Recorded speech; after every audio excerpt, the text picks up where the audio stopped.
Hello,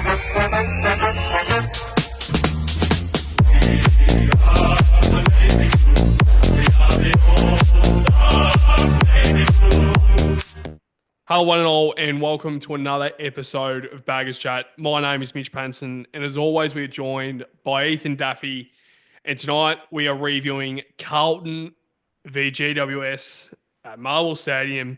Final scores were Carlton 12 goals 10, 82 to the GWS Giants 17 goals 8, 110 points. It's a 28-point loss, and it's a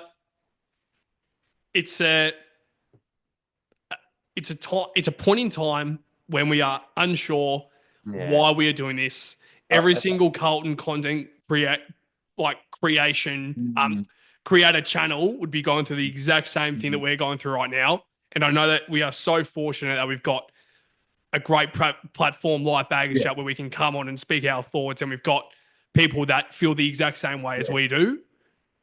But we both had the exact same point of view before we pressed record on the video. We were speaking about it. We are at a point in time where we cannot give any more as a supporter base. I don't know how much more Carlton supporters can go through in probably the past 2 decades. I cannot believe, and I don't know how much more we can go through as a supporter base. That's one. And two, I don't know where to go from here. Because it's not like we are in a point in time where we have a few, like most of our list is young and we're still not ready to contend for a premiership.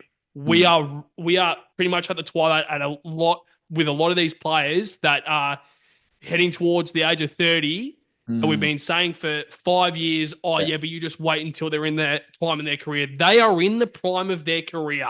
Yeah. And we still cannot find a way to get the job done. Sorry for the extra intro, Daffy boy, but I'll throw it to you, mate. I don't think your initial thoughts will be very positive, to say the least, but how are you to start off with? And your fucking initial thoughts, mate? No, I like the extended intro. It was needed. Yeah. I said to you off air,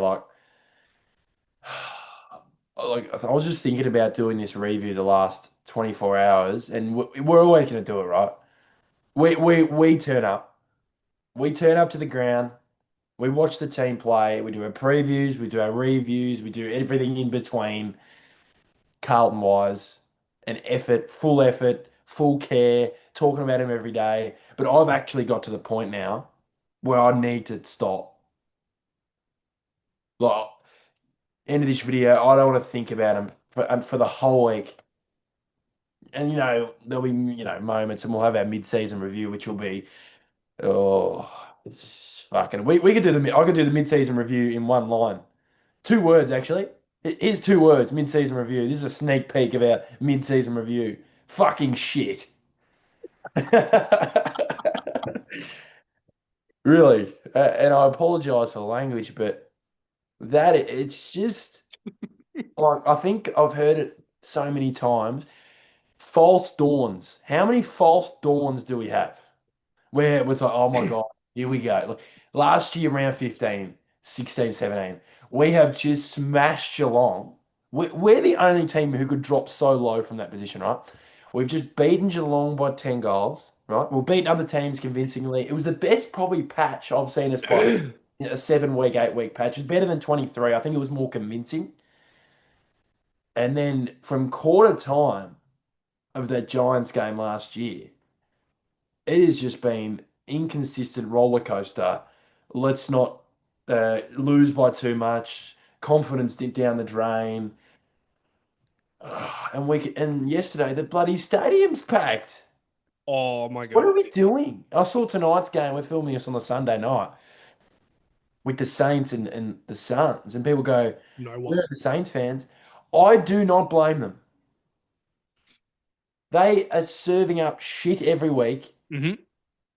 And, we always advocate being loyal, but I think as a Carlton supporter right now, I am not going to have a go at anyone who's going to go, oh, nah, let's take the Sunday off. I'm not going to go watch the footy. I'll watch it from home. And, I said it off air. I'm always going to love them. but I'm just starting to just go to that side. I don't know what it is, but it's that love and the care is starting to diminish, Patto. And like you said, with just I don't know. It's round 11. We're gonna have to do a miracle, which is no chance. We've been gifted the easiest fixture in the AFL, and we've fucked that up. Right, our next three. Watch us win the next 3 weeks. Watch. We'll win the next 3 weeks, and then they'll talk their ass off about certain players. Oh my god, these guys are playing above their level against shit teams. And then we'll go over to Port Adelaide, lose that, and then they'll have the challenge at Collingwood. They'll pants us with Oleg Markov coming off half back. Like we are so polar opposite to Collingwood. You look at their list and their team on Saturday night against North, and you look at our team on Saturday earlier at Miles Stadium, and you go, how are we losing these games? And I know we've got players, and I'll touch on it later, who probably should not be playing at AFL level. I've started to realise that.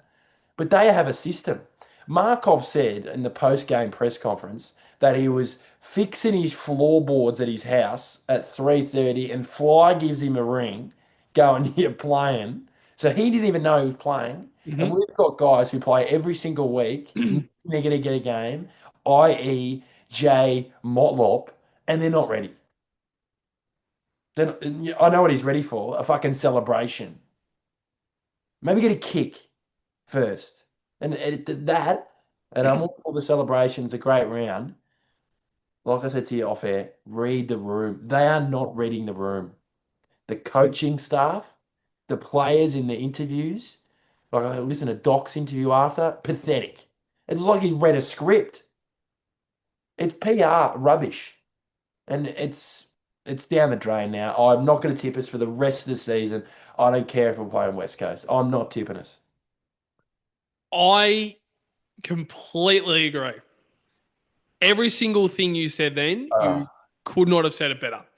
And where I'm at yep. as a supporter, Mm, I'm angry.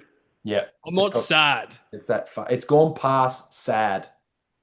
It's not it's not sadness. It's not I'm Mm, so over. You know what I'm over? I've had it since 2018, 2019. yep. People texting me Uh, saying, like, what's going on with Carlton? yeah, it's the same thing. It literally they say, like, It's, speak to me literally asking, like, I hope you're actually all right. uh, Because your team is fucking dog shit. yeah. And we cannot control it. We cannot control it. So it's given me a perspective where I say, you know what? Yep. I am not going to fucking drain myself every single week. Mm, And yesterday's game, yep. I said I'm not Easy. going to have any expectations. Easy. So I was walking out of that ground not as mad as I was in the Probably just past. probably just empty. Oh, it Really was just beyond. flat line. Just a I flat couldn't. line. I couldn't explain it. I Yeah. could not explain the feeling, and you would have Yeah. been the exact Same, same. exactly the same. You cannot explain the feeling because I kind of compared it to what we were going through in 2021, Yeah. 2020, Exactly the like same. 2019, like Yeah. that period, and even 2018 when we were dog shit, but we still had some hope. I think at this point in time, this is probably the worst I've felt as a Carlton supporter supporting this team. Yeah. That is how I'm feeling right now. It is not like 2018 when Yeah. when we won 2 games. At least for That's when we shit. were in that period of a rebuild. Like Mm-hmm. that's when we had young players like a Paddy Cripps who was 25, Mackay who was 23, 24, Kerno the exact same age, Yeah. Silvani as well. Tom DeConning was just drafted. Yeah. Like we've got that. Like we don't have that now. We've got Jagger Smith who hasn't Yeah. played, and we're now relying on Jagger Smith, and he hasn't even played a game of AFL football. Like it's at a point in time where like it's not even sadness, and I don't even want to laugh about it because it's Yeah. actually like it's not even a joke anymore. No, it's seriously bad. It's seriously Seriously bad. bad. Like we sacrifice a lot of fucking time, And I, Which is our choice. Which is our yeah, choice. it's our choice. So we're not playing victims here. Yeah. But it's like we have put so much time, and this is people listening to, I'm sure everyone has. Going to the game is a huge effort. Hmm. Whether you're from bloody Bendigo, whether you're from New South, oh, there's fans that Massive. come from across, we're a massive club, so they come from all states. Weekly as Imagine well. flying from Perth, like you're a Perth-based supporter. And if there's a Perth-based supporter watching this, comment down below how you're feeling, because imagine you fly over, right, and you watch that shit when you could have just flight prices. Oh, I went to Sydney last week. I am a buffoon for going and watching Sydney Yeah. today, Oh my god. it made our loss. Like, what are we doing? How did we lose that game? I'm starting to think that could be one of the worst losses of the year now, especially when you're winning the whole game. It's I love your explanation of that feeling leaving the ground. And I'm actually a bit worried that my mind is starting to get to this point where I'm not even caring anymore. Like I care, you know what I mean? It's like a care, but you don't care. It's like it's like you said with the leaving the ground. You weren't even sad, you weren't even angry, you weren't even anything. I was exactly the same. Like like this morning, I've learnt to kind of better my emotions football wise since I was younger. I used to get, my weekends were horrible, and they sometimes they are if there's a bad game. The Richmond game round one did not help, but you know what I mean. Like it's got to the point now where I'm just empty and I'm just sick of it, and we're gonna say we're sick of it so many times in this episode. I'm starting to get to the point where I'm going to go to open training and ask questions of this playing group, and they can stick their, sponsorships up their ass. They can stick their $10 tickets that they had this weekend up their ass. We all turned up, even though we've been pathetic.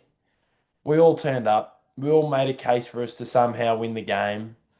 And we're in a winning position again, probably for the 11th time this season. So probably every game, that makes it more frustrating. Like you said with 2018, we're shit. The list is shit. You got 18-year-olds and you got Aaron Mullet and guys like that running around, and you're rocking up, and it was not as mad, right? And some of those losses were bad, but it's like, okay, we've just got to accept our reality. We're no good. We've made a prelim. We've made finals last year, which was a joke anyway. That was papering over the cracks again. That saved Voss's ass as well, somehow sneaking in. And now we're going to miss finals without a first round pick. Like,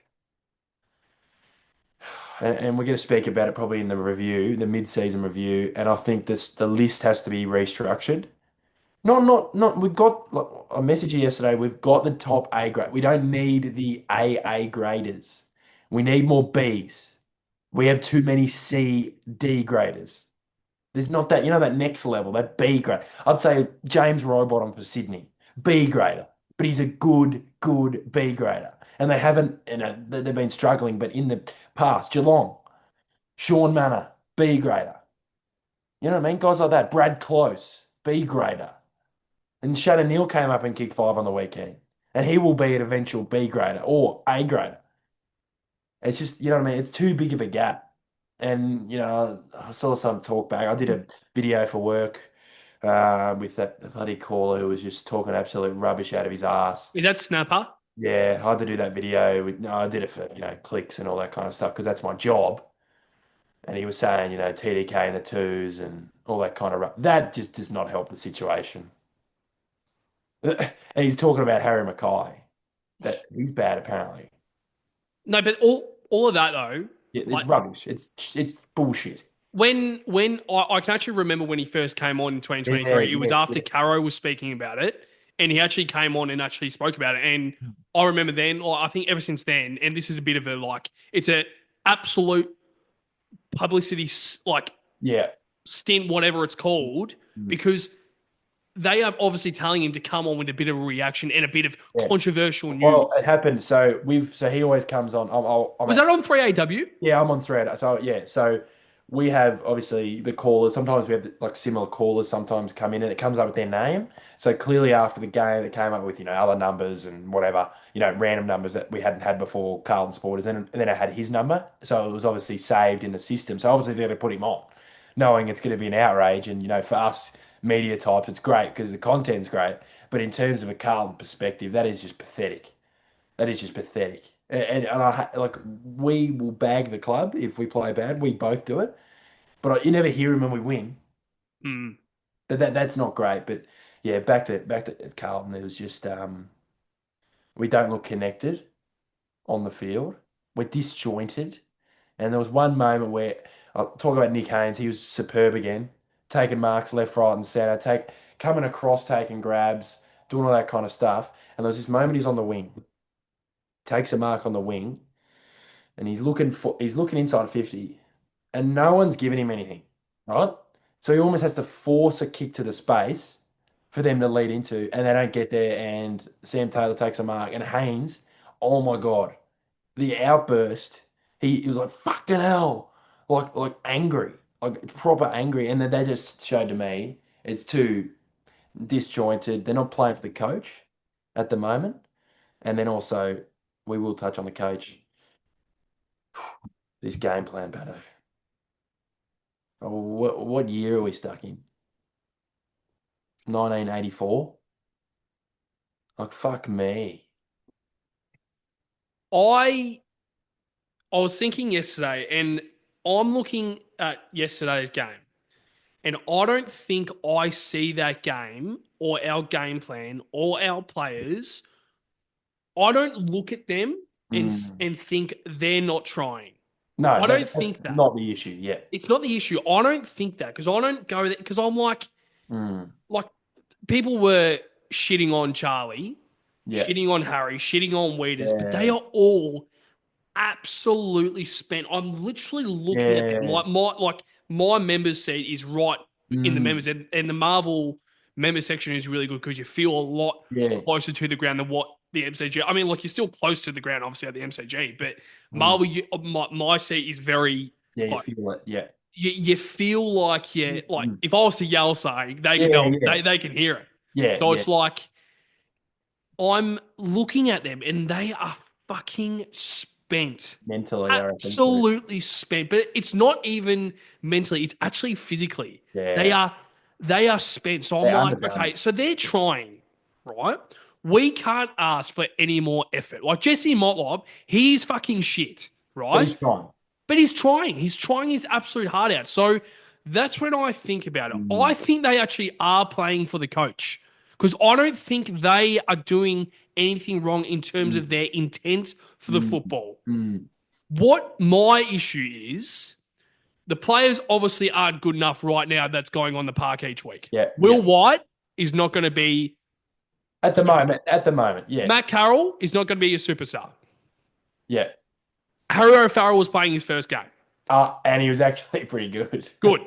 Corey Durden, Not good enough. not good enough. Jesse Motlop, Not not good good enough. enough. Lockie Fogarty, Not good enough. not good enough. Georgie Hewitt, and Yeah. I think we look at it as Yeah, that was, yeah. they are the players that I could guarantee will get Again.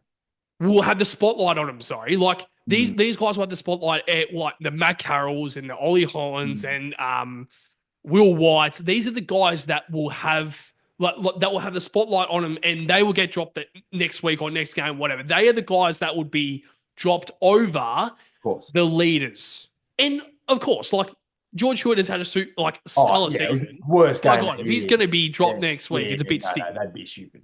But I'm looking at it like the leaders are not doing their job. And I don't think they ever actually have done their job ever Mm. since they were classified as leaders.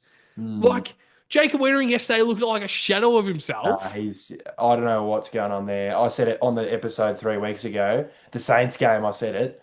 He can't get to top speed. He cannot. My old man messaged me during the game. He goes, "Are you watching Wiedering right now? Like not with the ball, but he goes. He messaged me. He goes, look at him right now. He goes, look at him right now in defence. It's laughable. It's laughable. We're forcing a guy to play.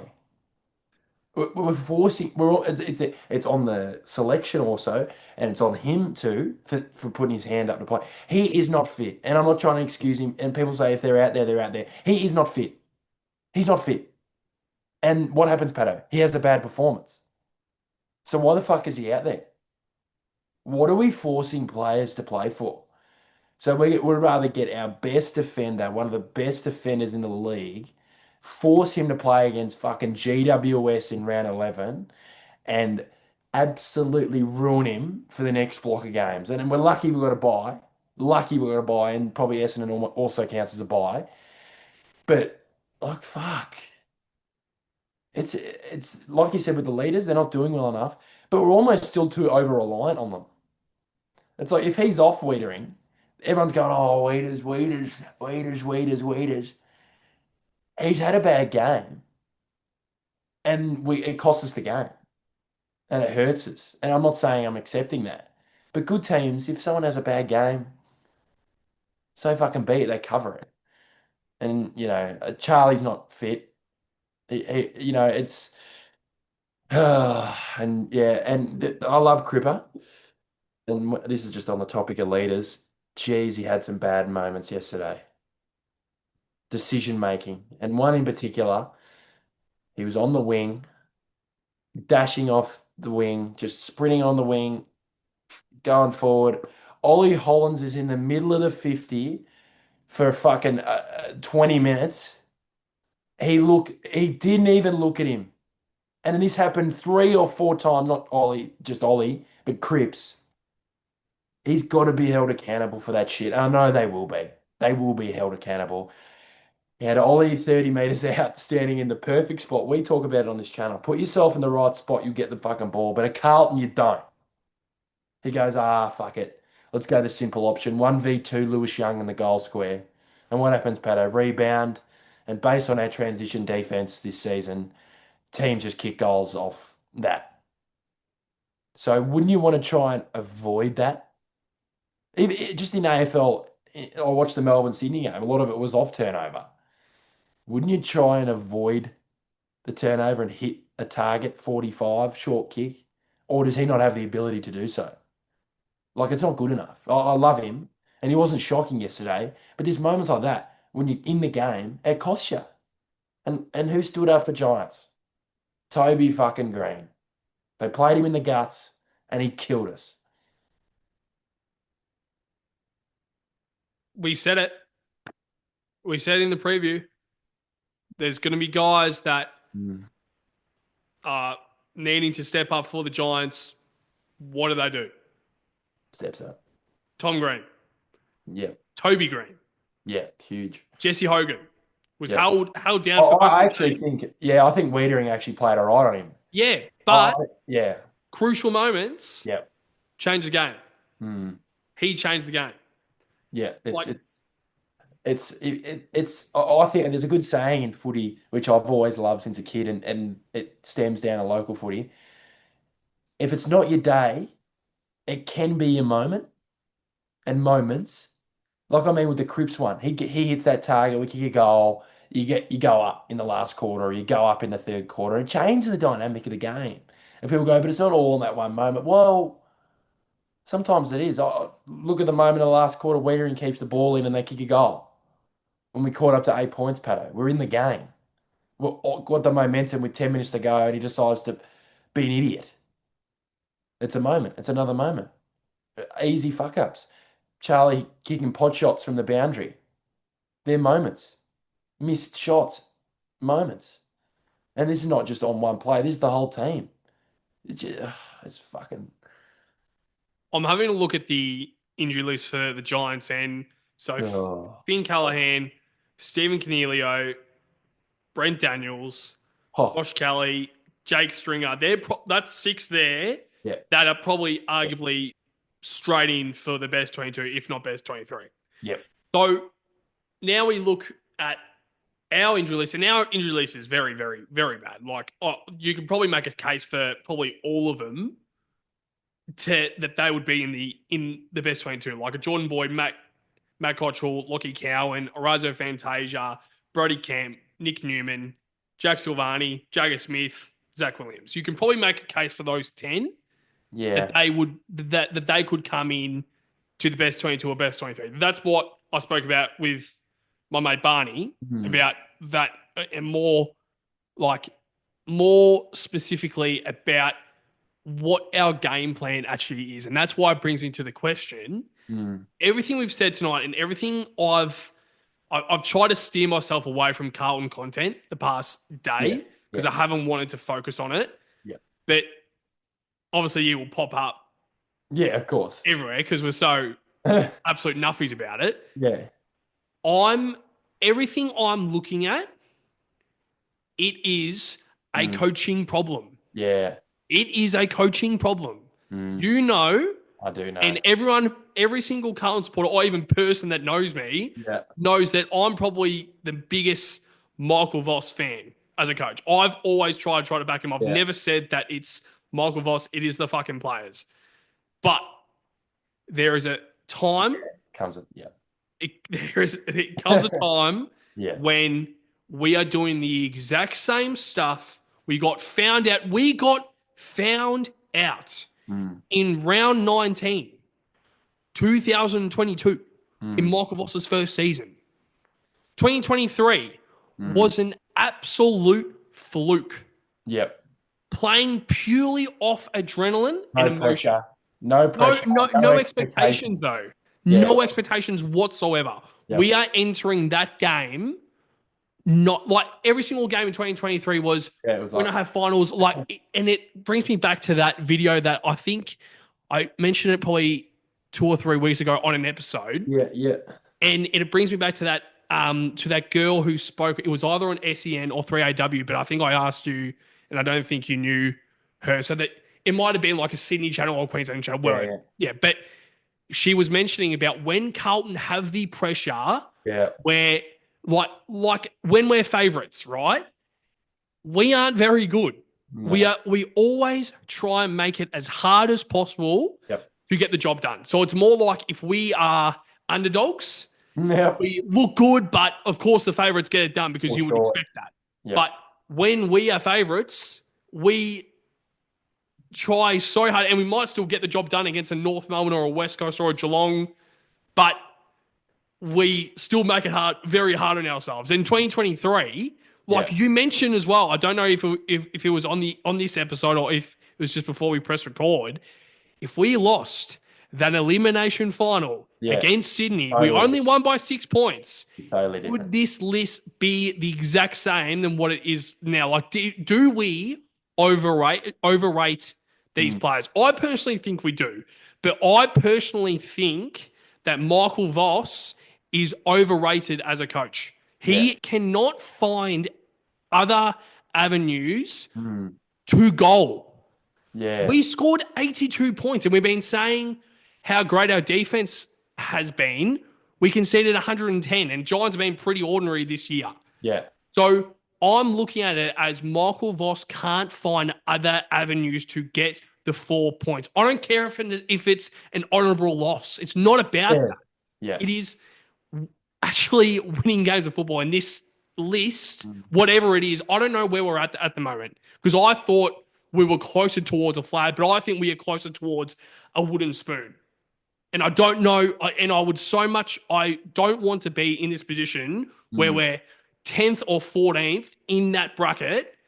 I want to know if we're actually going to be contending and be like confident as a supporter that our team will go out and actually get the job done, or be a Richmond and know that you've got a few years to rebuild, that there's hope. I don't have any hope right now as a Carlton supporter. It's a worry. We're middle of the road at the moment. It's frustrating because I think we should be closer than we are. That's why we are in this position and being so angry, because it's like, fuck, that's the issue. Like, we see it with no expectations where how they play. It's like, why don't you put that into practice when we do have expectations? It started from the top of this season. You drop a game to Richmond round 1, you're 41 points up. I've got my feet up at the G, as a supporter should. The game's over. You're versing a team full of teenagers. They clearly thought the game was over, so they just like, oh yeah, that game's done. We'll just focus on Hawthorn for next week. That started the rot. It did. We both know it. That game just started all the bad. Like the confidence was shot. I don't care if we gained confidence in that 3 4 week patch where we were playing a little bit better. It doesn't matter. The confidence of a good side, they just find it. Like Brisbane yesterday, they haven't been playing their best footy, and they come out and beat Hawthorn comfortably at the G. They just come out comfortably, and when they were 3 4 goals up, Brizzy fans would have been sitting there going, "Oh yeah, we got it. We've got it." Even Melbourne today, Sydney, they weren't kicking straight in the first half. They were up 20 at half time. They might have been a bit worried because they hadn't put them away. But I'm sitting there going, they're not going to lose this game. How about you, Pato? When you sit at a Carlton game, are you ever sitting there going, oh yeah, we're home. We're home. Nah, because like you said, we make it so hard.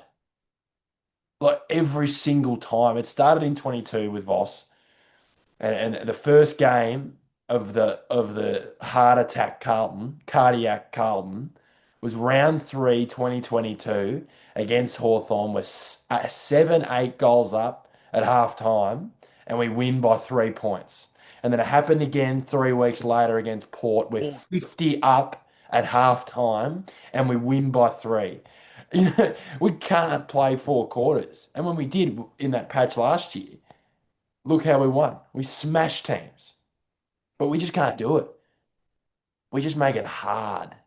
Even the St Kilda, I know that game was just scrappy because the way they play football is pitiful.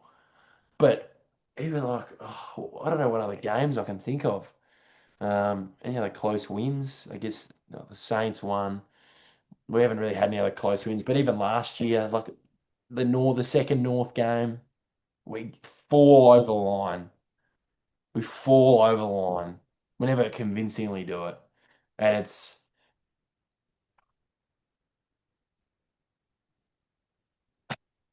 I don't know what else to say. And if he is sacked, they should be throwing $4 billion at John Longmire. Actually, no, they should be asking him. They should be going right before they hire him. They should any coach. They even should ask Simpson. Not saying he's got to coach us, but hmm, go come into the club. Let's have a chat. How do you, from the outside, look at our list? That'd be a good thing to hear because it could be a reality check or it could be, those guys know how to get success. Longmire might go, fuck, your list is good. Your style of play is not good. You know what I mean? Or he might go, you're short of a couple of players in certain positions. Um, yeah, I think we need to pull the trigger on that if we miss finals, Pato, with Voss. And I know it's harsh, and the football world is harsh, but um, like you said, there's players, getting closer to their 30s, and we should be winning games consistently with those players. There's superstars out there. They're proven superstars. yeah. That's the annoying part. They're not potential. They are superstars of the game. And we can't beat teams that we should be beating. Like, who else do you go for? Longmire. We can't, no more unproven coaches. You got to go someone who's knows how to home and away coaches. Home and away coaches is what we need. And I know you got home and away coaches and Longmire doesn't win premierships, blah blah blah blah blah. They every single season, if they miss the eight, what happens the next year at Sydney? They make the fucking finals and they challenge. So we've got to almost get a coach that can ingrain that and can know how to win games with any personnel they've got. That's the frustrating part right now. We rely on personnel and A graders. We shouldn't even worry about it. Look at Giants yesterday. Were they talking about Cornelio? Were they talking about Kelly? No. We're talking about fucking Zach Williams, for Christ's sake. Has he ever won us a game? Is he a match winner?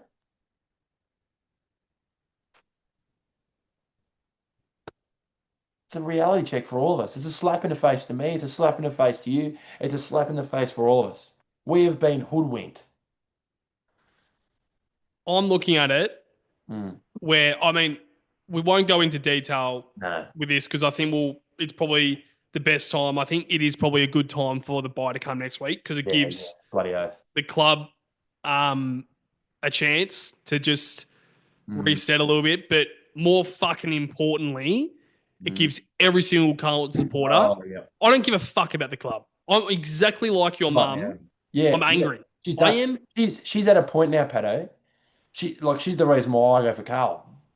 She's nuffy like us, and she's unfollowed every Carlton page on social media. It's laughable. When she told me just before I recorded, I went, "What?" How about baggage chat?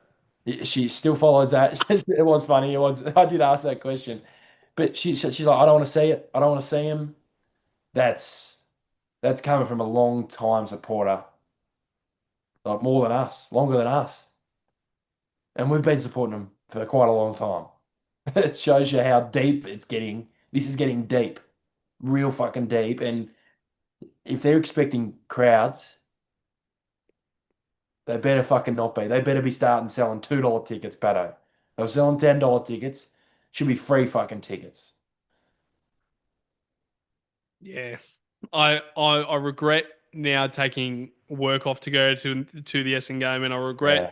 taking work off to go to the North Melbourne game. But after that, I am not taking a single day off work Don't blame you. for the rest of the year. Why sacrifice? I, I mean, I can still watch the game. We Same, are same as we me. are We're in a lucky position. yeah, we are in a very lucky position where we work in the sport industry and like more personally Well, we yeah. work on the AFL. So Yeah. we can actually see what's actually happening, and we're so Mm. lucky that we can actually watch the games even if we are working. But I'm thinking of it as like I I go to the game, Mm. I park my car, Yeah. car park costs money. I walk out. We Jacob and I always get some food beforehand. Yeah. Yeah. So we can As people do, yeah, get their food, get and their that's do their usual routine.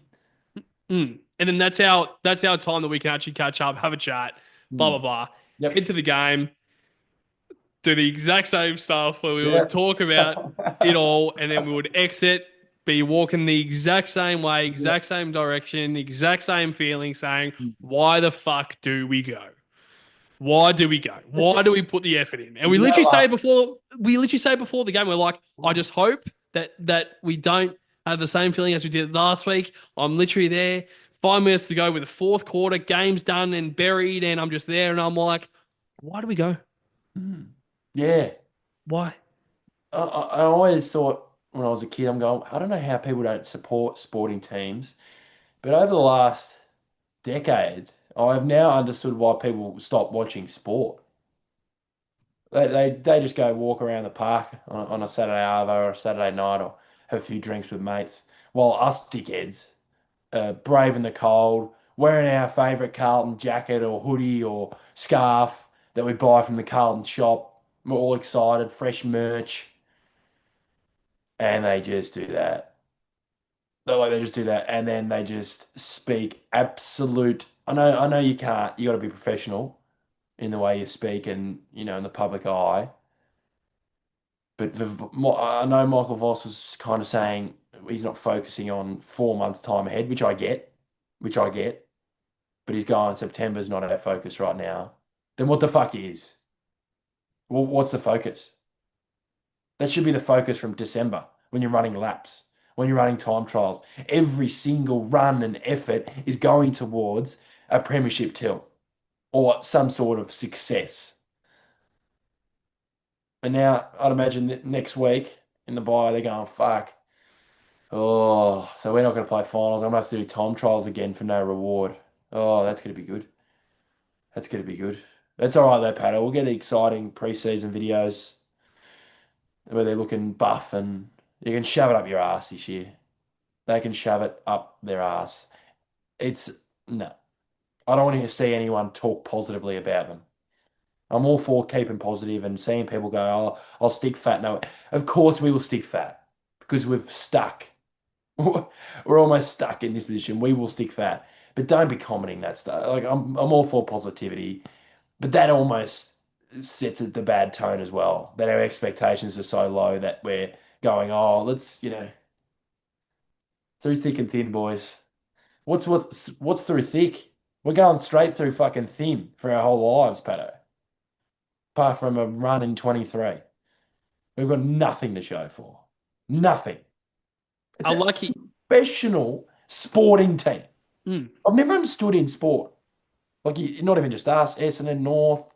How does a team that gets paid by professionals, coached by professionals, played by professionals who get paid hundreds and hundreds thousands of dollars, can't figure it out from 2000 to 2025? It's 25 years. We haven't made the top four since 2000. It's almost hard to do. Do you reckon? I almost feel like that's hard to do. Clearly, it's not for us, but what are you thinking? It's almost hard. It's almost impossible to do that. You know what I'm thinking? Oh no. I generally reckon Yeah. we are a curse. I was born in '01. Yeah. You were born in '02. Obviously, well, I bloody hope we're not the curse, but we are not the problem. But No.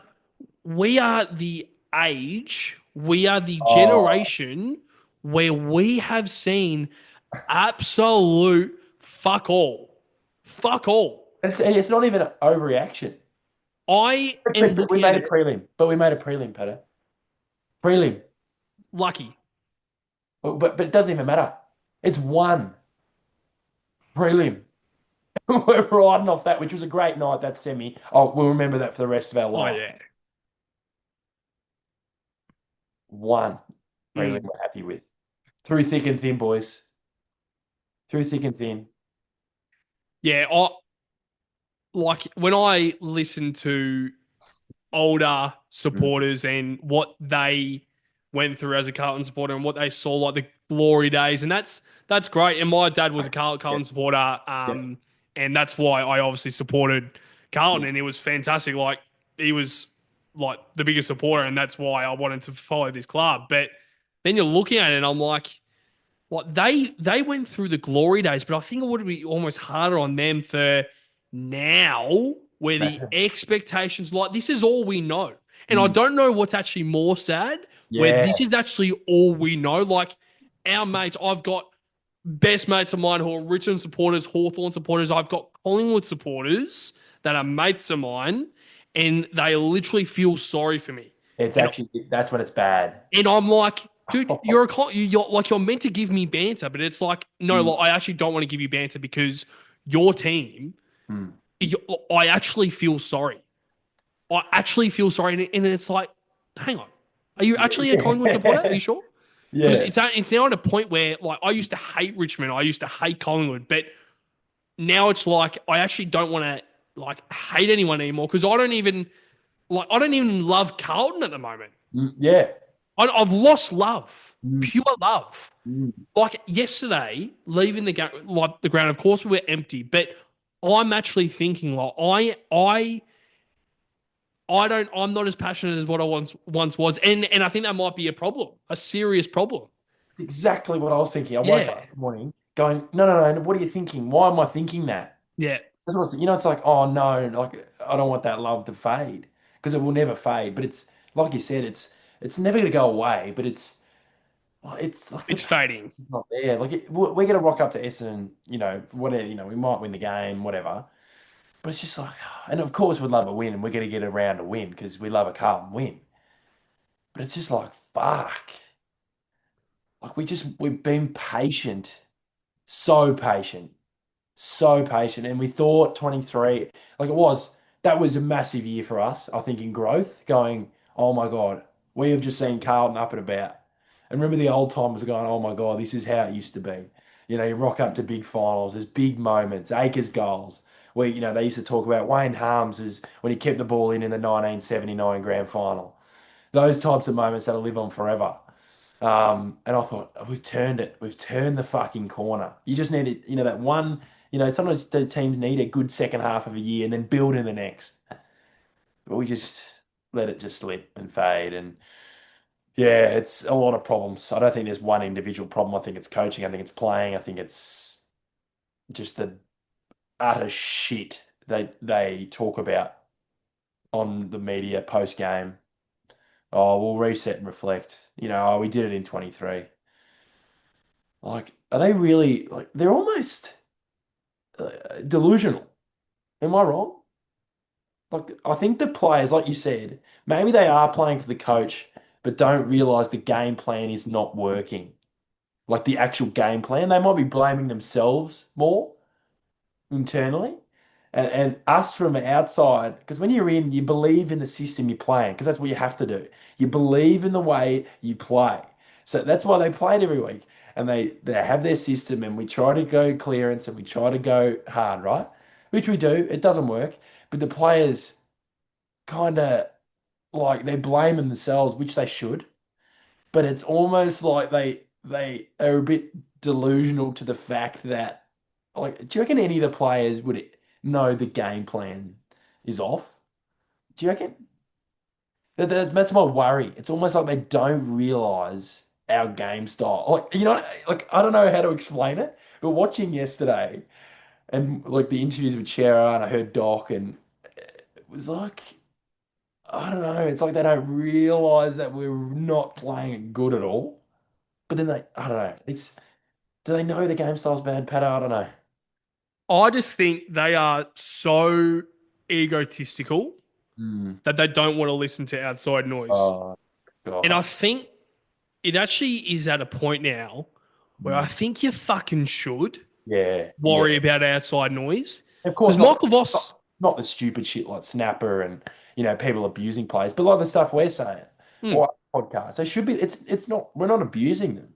But we're talking about game styles. I'm not having a go at Adam Chera personally, hmm, but we're talking about the midfield and all that kind of stuff. Where your points you bring up, they should be listening to that kind of stuff. Especially the coaches. They should be listening to first crack. hmm. And I think Michael Voss should actually, like, when he comes out and says, yeah, no, we don't listen to outside noise, I think that needs to change. Because, like, if you're within the club, Uh, Adam Chera is not going to stand up in front of the club and say this game plan is not working because like at the end of the day it's an organization, it is a mm, business, mm. unfortunately, and we are the most corporate club in the AFL, Oh, and I will stand by that till the day I die. yeah, And that yeah, might turn out to be premierships, blah blah blah, or it yeah. might change Hopefully. eventually, but right now we are so corporate, they care more about fucking $10 tickets on the way to the game more than a game plan. And like I'm thinking about it, and I don't know if it's it's a culture that I think is great. I think they're all mates. Yeah, I think they I think all that's want to yeah, win, but they do not have a winning culture. And I think that is why, and I don't know why this didn't happen with the mid-season review in 2023. I don't know what happened there, because obviously something changed, yeah. but it is off emotion. No Yes, one realizes that it is off emotion. we If win you games off win emotion. 9 or 10 games or 11 games that we did in 2023, that is off emotion. Adrenaline, Yeah, no expectations. yeah, And as soon as that prelim final in 2023, I can remember the exact moment, yeah, I felt proud as a Carlton yeah. supporter Oh, because that I'm was like, yeah, I was thinking, okay, finally, we have turned a corner as a club. Finally, you and I, yeah. who are the younger generation of this Carlton supporter base, who are seeing absolute fuck all change, just a little bit of Mm, hope. yeah, yeah, And I was thinking about it and be like, oh, this is finals feeling. yeah. Of And obviously, I was gutted that we lost that prelim, but course. we can like move on to next year, 2024. That is our year. That is our moment. Round 16, we were second on the Two, ladder. two games clear. We were premiership contenders. And I think then, and you said delusion a few times, I think that is the thing, not just with Carlton Football Club, the Carlton supporter base as well. We are all delusional. We Mm, all back each other because we all think it's right. But when is someone actually going to stand up? And I don't know if it needs to be someone within the club yeah, or someone as a supporter base, like supporters like us who might actually go to the club and actually ask the tough questions. And Mm. I don't know what it is that needs to change. And I don't know what it is that is actually going to make the change. But something needs to happen. And I don't know if it is Patrick Cripps standing in front of the media, whatever, going unfiltered, saying, ask me anything. And I'm not talking about Cripps to the media, Yeah. Cripps to the supporters. Yeah, yeah. And I don't and it would never happen. Q&A or Unfortunately. something. Sorry? Like a Q&A or something. Even Yeah. with the president, even with the coach. Anyone. Yeah. Literally anyone. And I'm more thinking about it, and I don't know what it is that needs to change. But Yeah. something needs to change. And I'm not talking about Mm. supporter base. It is the Carlton Football Club. Someone needs to stand up and say, this is not good enough. And that's the problem. There's no one within the club who actually has the balls to stand up and say, this is not good enough. And I feel like it really stems down from the board. The Yeah. board is the centerpiece Yeah. of this culture right now. And they wouldn't be happy yet. They would not be happy at all. But of course they wouldn't. But nothing happens with them. Yeah. You I know? know. I know. I get you. I completely get you. Yeah. It's to me. They're just happy with what we are at the Yeah, they're moment. yeah. They're just happy. They're just happy. We get a couple. Get a couple scalps. We'll get a couple scalps at the back end of the year. I can guarantee you. We'll beat Hawthorn and then okay. We'll just be happy with that. We'll just be happy with that. And like you said, with the whole corporate thing, I relate it to Manchester United Yeah. over in England at the moment, which is probably one of the most proudest and biggest clubs ever. And still the biggest club in terms of supporter base Yep. worldwide. We're big, but they've got supporters in every like I'm talking about them, and I'll watch them from Australia, and I've gone over to watch them in Australia. That shows you how big they are and how much money they make corporately, and their situation is a lot to do with their owners and stuff like that. But the amount of money they make off tickets, merchandise, Memberships. sponsors, which they would pay a shit ton to be on the front of the shirt. I think it's like billions of dollars. Mm. So it's so, worldwide compared to Australia. It's exactly the same situation. It's exactly the same. They're so inconsistent on the pitch. They've got quality players on the pitch, and then they never realize why they don't know what to fix. There's so many holes, and they just can't fix them. And it's exactly the same with Carlton. But we'll pay our memberships. You'll pay your membership next year. We'll be buying our hoodies next year. But I'm not even going to do it. Yeah, but I don't even know if I will now. That's the thing, and that's why I'm worried as a supporter because I Yeah, feel like I'm losing passion. I'm like, we are now at a point where, like, yeah, I've moved out. You are planning on moving out soon. But we're at a point where it's like mm, we can't afford this shit. yeah, Like I am like watching, and I'm like the priorities each month or each year that we pay for is obviously like rent yeah, or yeah, car yeah. insurance, whatever. Carlton's on my thing. Yeah, that'd Carlton be is on my top like top priority. three. Yeah, Because I mean, like we're fucking paying $600 a year yeah, towards this club, and they've got 100,000 members. And I know that all membership um, prices are different, but it all goes straight to the club. So that's the problem.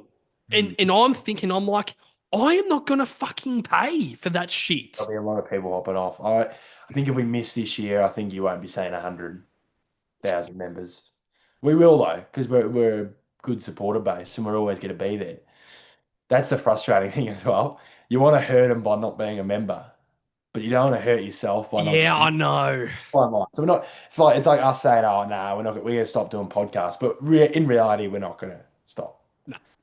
We're not going to stop. And as bad as it is to think about, we're not going to stop. But yeah, it's like, I don't even know if I can even do the votes, and we're not going to even talk specifics about this game. I think it's just the exact same story. That's the thing. And then That's the we know, thing. you know what the annoying part is with that game. We we do a lot right.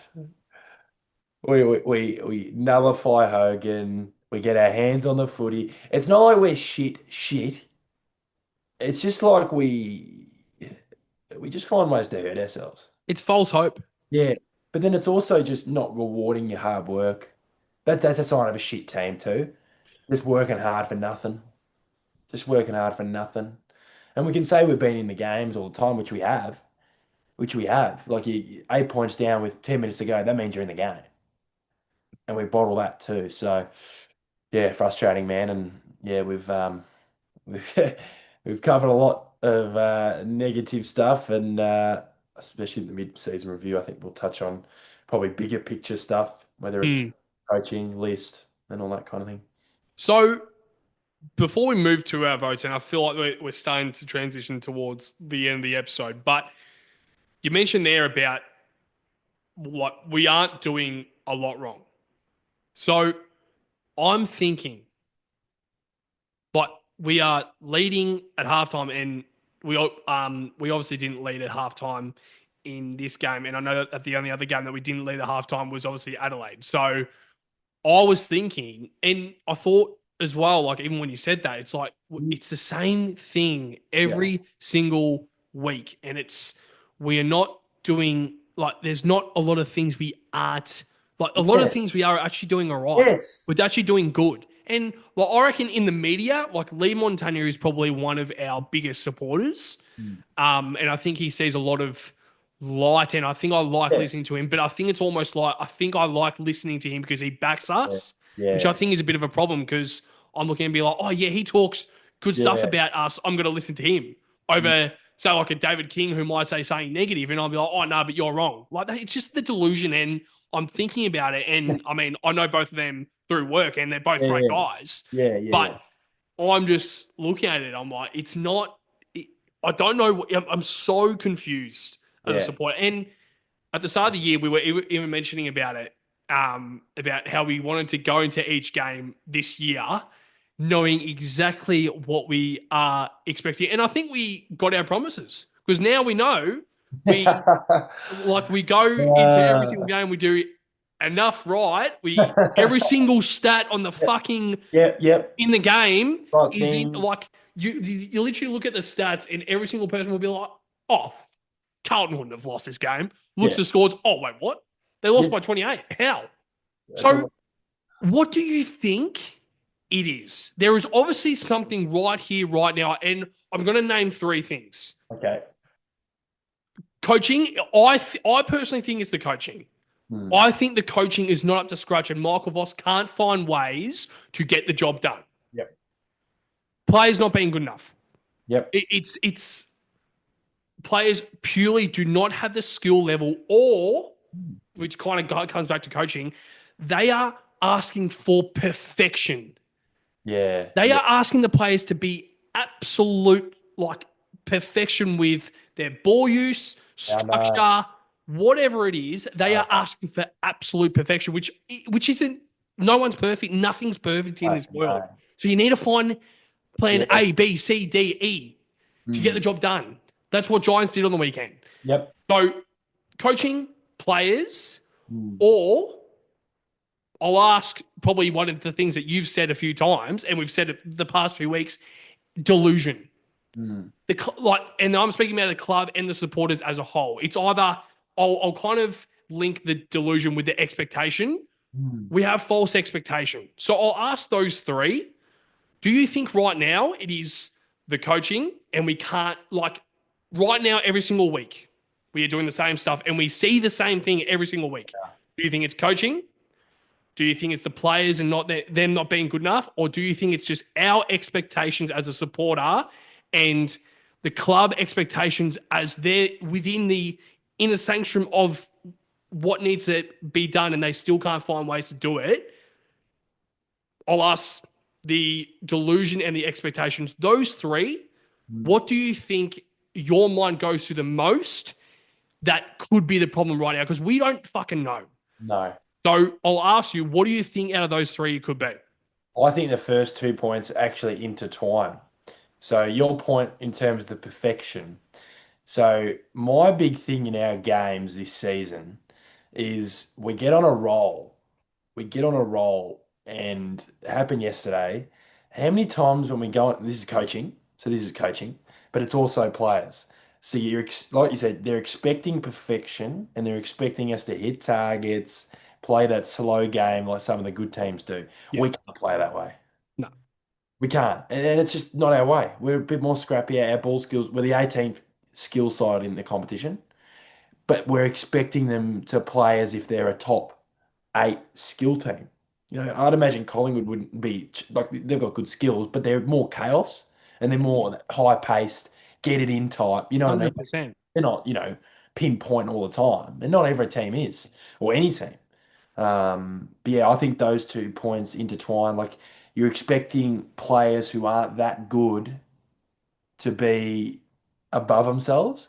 You've almost got to bring that, not bring it down, but play a more simplified version of ourselves. More attacking, more attacking. I saw Melbourne today. They have simplified it since they went 0-5. They've still got the same kind of game style, and defensively they try to hold the ball up and keep possession, but it's one or two less kicks in defense. They're not going like how many switches did we do yesterday? For no, are we the only? When you look up, I know it's so much easier to see it from when you sit in, the seats, right? But surely you look up and you go, okay, so you got TDK, Mackay, and Kerno on the wing, right? So I'll switch it and then I'll make them run further out of position. And every time we kick 2 goals, Patto, 2, 3 goals, what do? We win the footy in our back half. This is coaching, and we slow it down. That's the time. That is actually the time to get it forward when you have the momentum. Look at 2023. Remember, we just would have the momentum and we'd just be going forward. Every possession would be going forward. I'm all for, holding possession at some point. But we're too happy. Our defenders are too happy to keep the ball as well, which they're told to. Like Adam Sard, he's been getting the ball, and that's not been his issue this season. But I've never seen him be so like it's almost when he runs forward and then he stops and goes, "Oh, I can't attack. I can't bomb it in. I can't drill it inside 50. I've got to go sideways." That's coaching. That is coaching because that it's almost like he's holding back, isn't it? Like he's like holding back. Like he's 75 meters out from goal, and he'd rather handball to who did he handball it to? Was it Matt Carroll? Yes, yeah, he handballed one to Matt Carroll, and he Yeah, handballed I to think I someone know. else. He handballed to someone else on their opposite foot. Lord? Yes, yes, and he handballs it to Lord. I So think it so was that instead of one. kicking, so he's running on his left side. He's got space to kick. Instead of kicking Yeah. like he used to, like he usually does, and when he Yeah. does, he's very damaging. He offloads the ball. Yeah, I don't know exactly who it was, but yeah, Keeps I know the offloading. play. He doesn't. It's almost like they're not like they're telling him to hold back. But that's also a player's thing. Is he See, holding back? Like it's. I just don't know. Like surely as a player you want to drill it inside 50, and especially a player of his caliber and his kicking caliber. We need him doing that. We've got the big tall forwards. I've never seen a team be so allergic to kicking to one-on-ones. Like it's unbearable. It is. What are they like? We kick 2 goals as a coach. Surely go green. Get going. Get go. We're the only team in the league who I understand you slow it down sometimes when there's 40 seconds to go. But when we have momentum, we, we slow it down and we try to hold the quarter off. Like we're why? trying to. Why is the last 40 seconds any different to any part of the quarter? I know you don't want to give up red time goals. Of course, I get that. But what is that actually? There's no difference between that and conceding a goal in the fifth minute of the fourth quarter. Just keep playing. You know what's even worse though? We still concede red time goals. Oh, fuck. How about, can I say that goal, the 3/4 time, or when we kicked if Motlop kicked that goal, I was like, Oh okay. my I god. was going, okay. This is what I was going, we're gonna be 9 points in front. The most annoying part, we kicked the first goal the last quarter, so it would have brought it to 3 points. Would have brought it to three, and our mids start trying to play forward of the ball at the stoppage at the center clearance when there's 20 seconds. So they actually picked the wrong time to Exactly. not defend Pato. And they gave up one of the, how many goals did we give up yesterday? The easiest goal. I don't want to go into details because they don't fucking deserve it.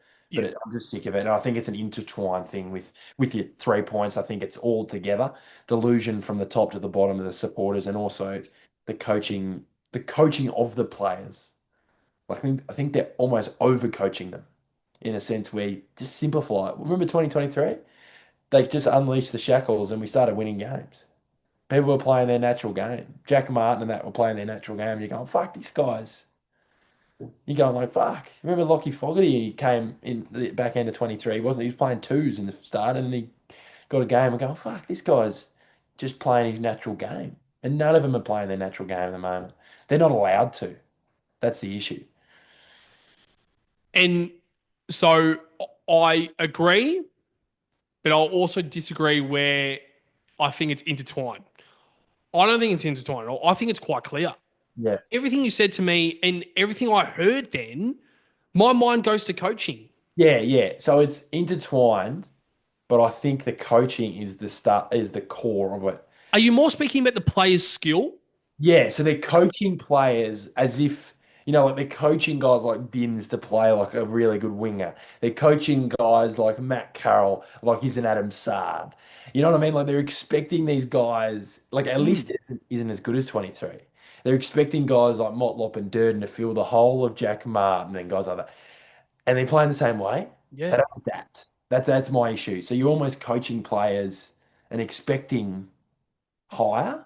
Mm. That's why I mean when you got to simplify it for guys like that, like Jesse, stay inside 50, be at the row of the packs.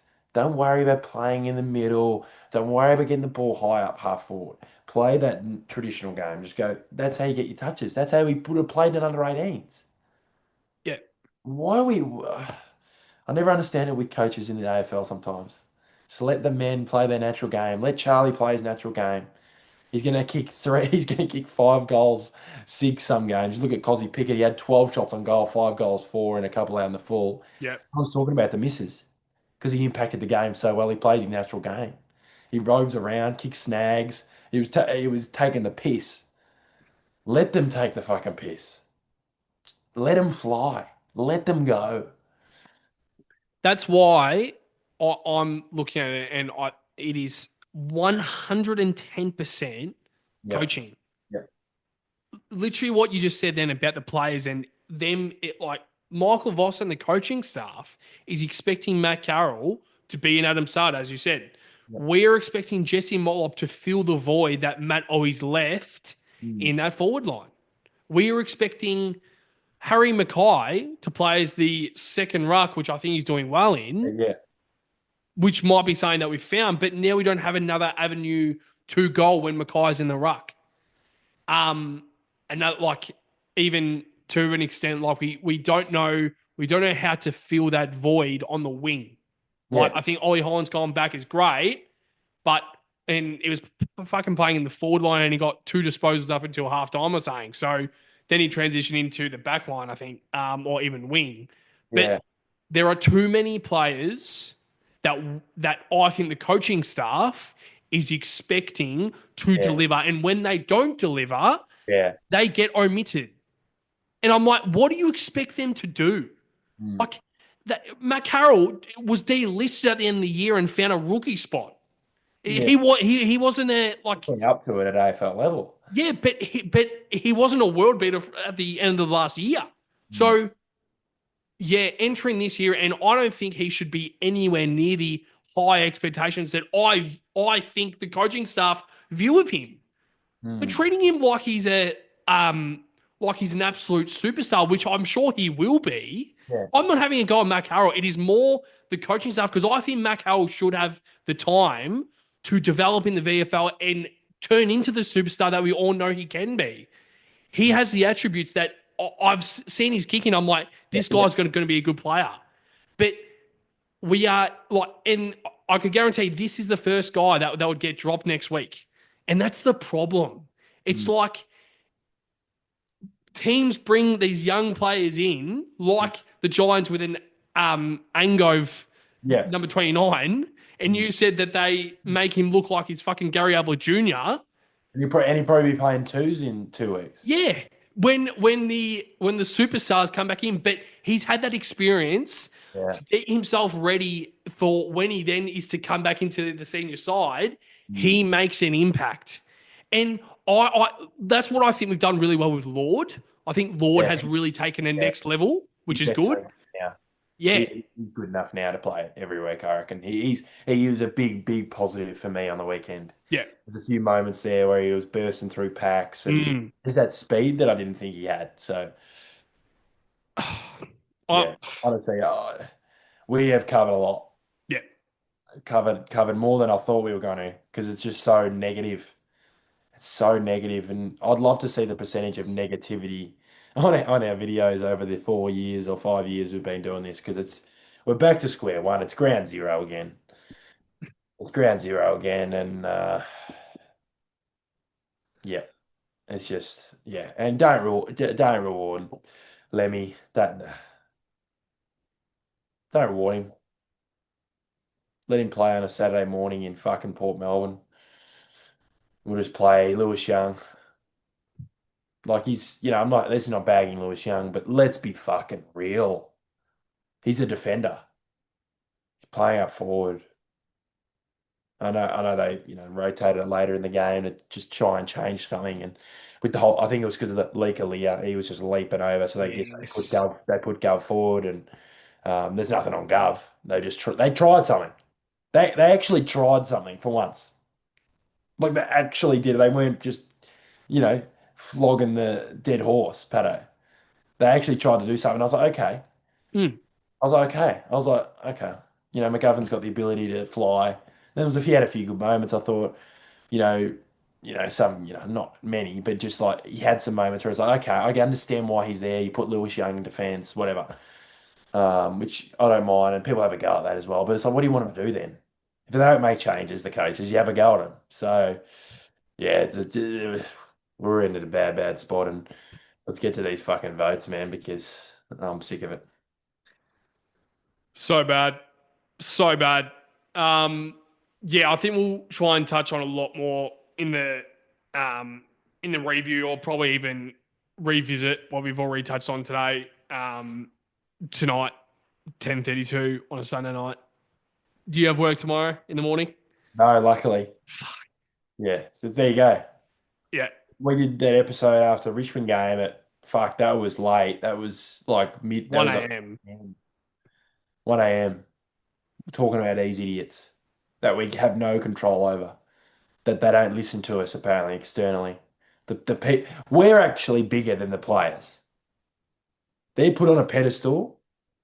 They're put on a pedestal, which is fair enough. They're the players. They're the professional players. They have the control. How are they put on the pedestal, Pato? Because in 10 years' time, those players will be gone and the next generation will come through. We will always be there. These players won't always be there. We are bigger than the players. We are the club. And like you said, they need to pull their heads out of their ass and start listening to the external noise. You don't have to listen to the crap like comments, abuse, but you need to start be fucking real and look at it straight dead in the eye and go, we're not good enough. And maybe we do need to listen to some of this stuff. And like you said, I'd love to go into the club and be with some sort of meeting and speak about, talk to a board member or talk to a president and go, what's wrong with the club, whether it's off field, on field. Like, I look at it yesterday and I'm not bagging the cheer squad, but they were dead. You can't blame them though. No. But then, you know, that's their job. I'm not blaming them, but, you know, I don't think it is at all, because I don't think they don't like. yeah, there's We're nothing. Yeah. trying. Yeah, there's nothing more we can do. I think we'll try and touch on this a little bit more in depth in the mid-season review, Daffy Boy. And at the start of the year, I think we would have been a little bit more excited. We thought we would have been a bit more excited at the start of the year to do the mid-season review at this point in time of the year. But fuck me, I wish we could go back to the start of 2025. That's all I'm saying. But I'll throw straight to you. Your Barrack of the game votes, Daffy Boy. Uh, what have you got? One vote, Harvey Thomas. Nah. One Another vote, Waterboy. another player we made look like he was Oh my god. on Pepley or something. Uh, Best on great. Yeah, it's tough. It's really tough. And I'm looking at the best players from the match report, which I kind of base it off just to give me a kind of understanding of how it looks externally. And then I kind of rate their games at that. And, sometimes I might go, oh, Cripper made mistakes, but I thought he was still solid. on the weekend, but it was just the mistakes and the moments he made. Uh, yeah, so one vote. I'll go with Cooper Lord. I think he deserves to be in the votes. He's had a good month, I think, starting off from that moment against the Saints, where he had that great moment for us to win the game. Like I said, he was a big positive on the weekend, so I'm pleased to have him and Jagger and Cody Walker coming through that midfield for the next decade, which is going to be very exciting to see. That's something to look forward to in the future. I know people don't want to talk about the future, but you have to. We've got to find a way to get better without bottoming out. That we cannot do the bottoming out. The AFL, you can't bottom out anymore. You can't. You seriously can't. And it doesn't. There's no locked in that Richmond's rebuild will work. There's no lock in that West Coast will work. Ours still hasn't worked. So how do you expect? Anyway, one vote for Lord. I'll give Chera two votes. Thought he had some solid moments. I liked his ball use inside 50. I like it when he's 60 out from goal, 65 out from goal. Seems to set up more often than not. And I'm going to give the three to Doc. Kicked that ripper goal from the boundary, had 30, looked like himself again. He looked like he really wanted to attack the footy. He didn't look like he was taking a step back. He was taking two steps forwards. So pleased to see that. I know we've spoken about it off air about him, and I just want to see it every week. I don't think anyone's a lock apart from the top 5, 6 players. He's not a lock anymore, and I think he will be playing every week, most weeks. But he's got to keep performing like that. Keep performing like that, and he'll play every week. How'd that feel? What's his? Two of the votes. Shit. Good luck. I could tell. Oh, Oh, no, it's just going to be fucking. All right. I'll do one vote, Nick Haynes. Yeah, oh, yeah, yeah. He was close on mine too. I thought he was very good. Yeah, it was either down to him or Lord. Yeah. I think 20 disposals, 8 marks, solid enough, but also not good enough as well. So one vote, Nick Haynes. I'll do 2 votes to Adam Chera. I think he was the only one who really gave a fuck. Well, to be fair, I think they all, we mentioned it. They all tried, but he was the one guy who looked like he was, that looked like he was probably going to win us the game. He was probably the only one, and probably Cooper Lord. They were probably the two walking out of that ground. They were the two guys that I thought actually could have won us the game with the way that they played. I don't think Cripps led as a captain, and that isn't good enough. And that's why I don't think he was anywhere near my votes. He played a solid game stat-wise, but we're speaking about moments. And I think Chera was the only one who looked a little bit more likely. And 3 votes I'm going to give a Doc as well. Yeah. 30 disposals, 1 goal. And yeah, that goal that he kicked, they kind of just looked like the Doc of old. And it was good to see that. And I think it was good to see that he was somewhat looked like the Doc of old. And I think a question will have to be asked where maybe we do give him another year in terms of having that experience there. But I don't know how much experience, I guess, winning experience he has, because he hasn't been a part of a winning team. So I think heading into the mid-season review, I think the huge question that needs to be asked is, how do we find a winning culture within the club? I think there has to be a serious consideration at the end of the year about what we need to do, and whether that starts with Michael Voss getting the sack at the end of the year. I don't think there's much use of him being sacked now. No. Bring some guys in. Bring in a Longmire. Bring in a Simpson. Bring in these guys that have the winning success as a coach and the winning culture that they can bring, and they know how to bring into a club. I want to hear, and even if it's bringing these guys to help Michael Voss so he can understand. It's not even so he can get sacked. It's more about making him understand so he can then go back to the club in 2026 and find a winning culture. Because right now, we are in absolute no man's land. And I would so much rather, we mentioned it through the episode, I would so much rather be in a position where we know that we're shit, but we hope to be good in a few years, or we are in it for right here, right now, contending for a premiership. We are right smack bang in the middle of both of those two scenarios. And I think that's probably the worst kind of bracket to be in because we're right now in the same conversations as St Kilda and Essendon. And I think that's a serious problem. Mm. So before we wrap up the episode, Duffy boy, it has been a longer episode. It has been something that I think we both needed to come on and speak about because we are so frustrated. And I'm so glad that you have the exact same point of view as me because it makes me a little bit calmer knowing that someone I could come on and speak to about this all. And we both have Carlton mates, so we can come and go and speak to about it. And we obviously have supporters that watch our channel as well that also comment and we can speak about it as well. One last thought about this shit review. What do you have to say? Fuck them. That's it. No more. It's a brilliant way to it's a brilliant way to wrap up.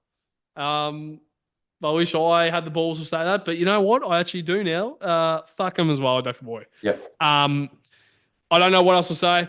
We're going to touch on more in the mid-season review. We aren't too sure exactly when we're going to do the mid-season review, but it definitely will be sometime next week. And yeah.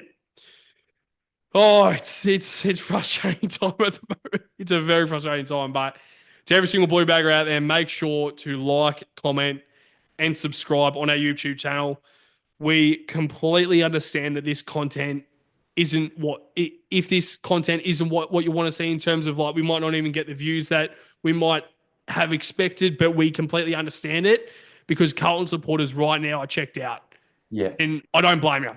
I seriously do not blame you. So if you do want to come on and have a bit of a laugh or find us somewhat entertaining, I don't know what it is, but if you do, please make sure to like, comment, and subscribe on our YouTube channel, but also check out our podcast platforms, whether it's Spotify, Apple Music, Amazon Music as well. We are also upload on there, and we also upload our audio version. So make sure to check that out, but also make sure to check out our socials, whether it's Instagram, Facebook, TikTok, Twitter.